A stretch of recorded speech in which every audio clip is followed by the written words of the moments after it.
Hi everybody, welcome back to the channel. I'm Brad Lone Wolf, and today we are going to be looking at relatively new product on the market. However, it's, well, when you see it, a lot of you will recognise exactly what it is. It is BCB, a Fire Dragon, a multi-fuel cooker. And, well, without further ado, let's get on with it. Take it out the box, and instantly some of you might recognise this. It is essentially a hexi cooker. Now, hexi cooker have been employed by the British military for years. This is just a updated version of it, and I use the word updated fairly loosely. It looks like a hexi cooker, it operates like a hexi cooker, it's a hexi cooker, but there are a couple of fundamental differences. First of all, the first difference, I'll open it up, you get this. This is a windshield. I'll show you how it operates in a minute. That is the first difference. The second difference is this channel here. Now, in a normal hexi cooker, there's just a metal plate underneath there, and goes across from there to there, so that you can put your hexi in it and cook away. So they're the two fundamental differences. What is exactly the same though is the way it opens up and the way that you can close it halfway as well. Like I say, it's effectively a hexi cooker, just slightly updated. Now, in terms of this windshield is always loose. However, if you notice, it's got out written on there, and what you do is you sandwich it like that, so that out is on the outside and the two other levers are on the inside, other pieces are on the inside. You then can close the hexi cooker down, and it creates a fairly good windshield, as you can see there. And then obviously you put your pot on top and you cook away with it. Now, brilliant design, really simple, nothing can go wrong with it. And if it does go wrong with it, well, they're cheap enough that you just buy another one. So, in terms of pros, like I say, really simple construction, quite robust. They have been robust in the past, and anybody who's used a hexi cooker will know exactly how to use these. Cons. The biggest con is, although it says multi-fuel stove on the actual packaging, kind of limited by this trench as to what you can put in there, this central area. I wouldn't feel comfortable putting twigs or anything like that in there. Hexamine blocks, possibly. Methylated spirits, I don't know if it's sealed well enough for methylated spirits. That's something I will have to test at a later date. But another con is this. If I put the windshield back in, close it down,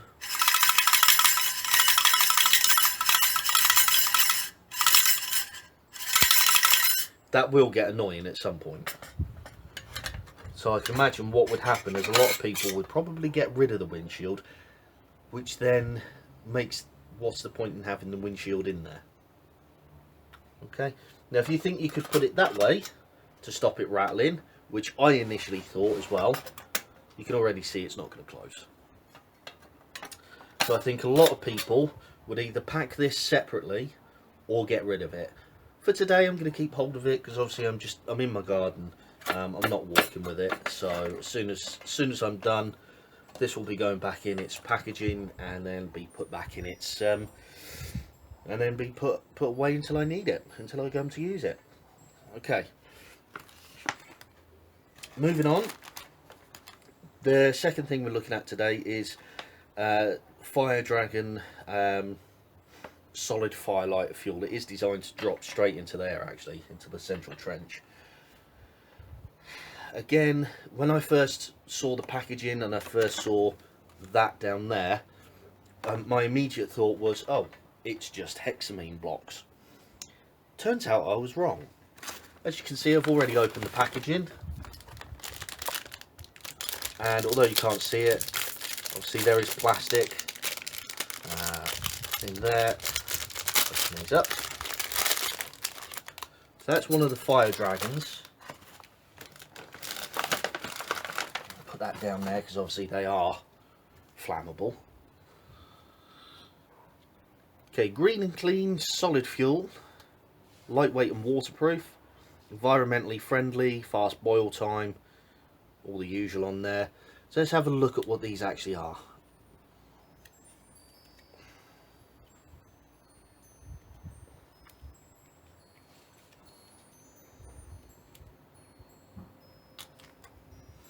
There we go. Oh god, smell hits you straight away. Yeah.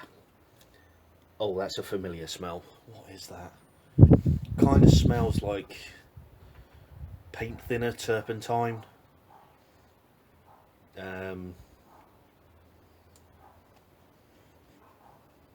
Acetone, possibly.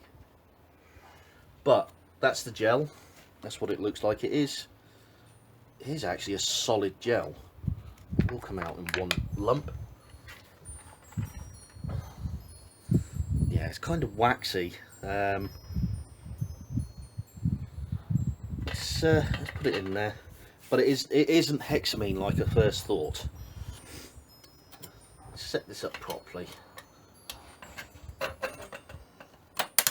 It's not hexamine like I first thought, like I say. It does feel like it's kind of melting though, which is a bit weird.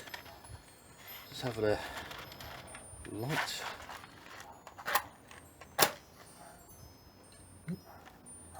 Okay, knife up. Ow. Okay, first things first. It lights very, very quickly. Secondly, just like methylated spirits, when it first starts burning, it burns with a clear flame, as my fingers just told me. So in terms of quick to light, yes, it absolutely is. So I'm just going to leave that burning for a little while.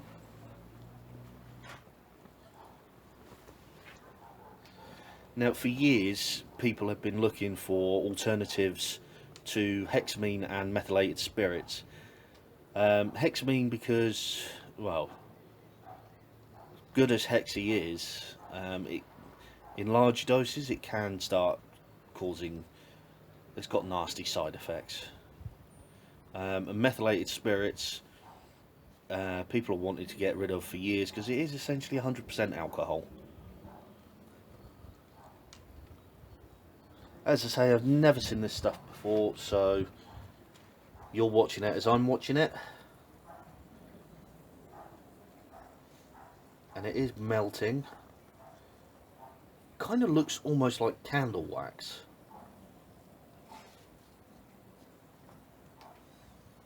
It's actually turning from a solid to a liquid. Like I say, so a little bit like candle wax. It's filling up that centre trench, well, that centre section quite nicely actually, as a liquid. So if it can, that can turn to a liquid and not flow out anywhere, then I'd be pretty confident in putting some methylated spirits in there if I needed to. I haven't got any meths on. I haven't got any meths in the house, so I can't test that.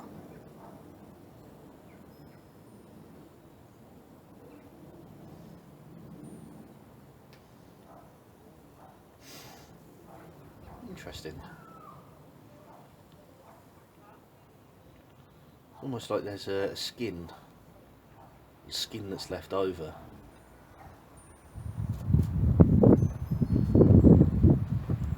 Okay, obviously I've got the windshield up. Wind is blowing. Well, it swirls around here, so you can't always predict what way it's coming from. It seems to be holding up fairly well, though.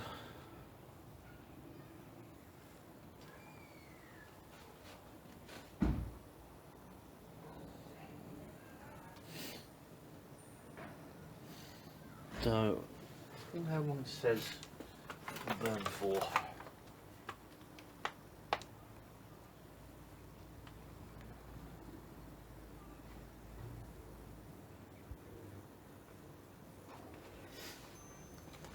Okay, it doesn't actually say how long they're supposed to burn for.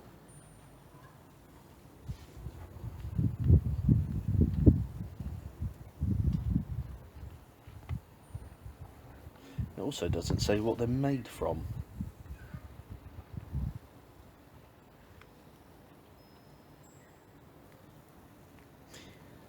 Interesting though.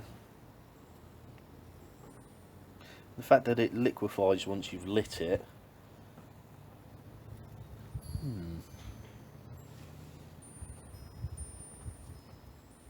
can see that being quite useful at something like a barbecue or something like that, because you can that means you can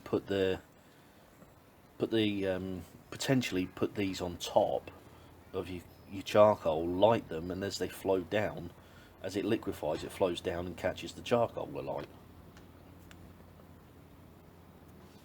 That's interesting.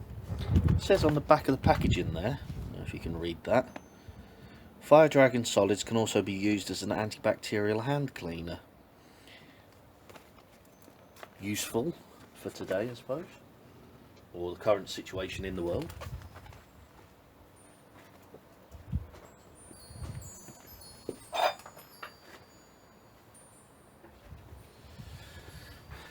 As I say, I've never seen these before, never used these before, so these are as brand new to you as they are to me, or brand new to me as they are to you.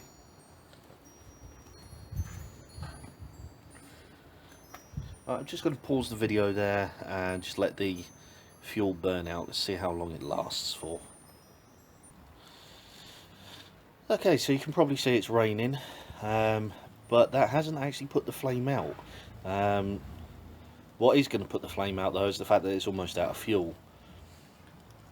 So again, another big score for these Fire Dragons.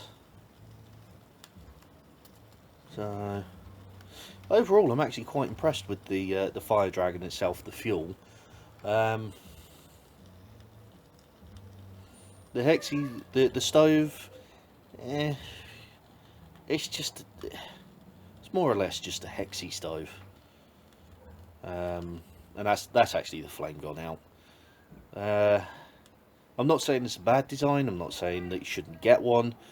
I'm just saying that it's a hexi stove. It's a hexi stove at the end of the day, just slightly modified. That's all. So yeah, that's it for this video. Thank you very much for watching, and I shall see you next time. Bye for now.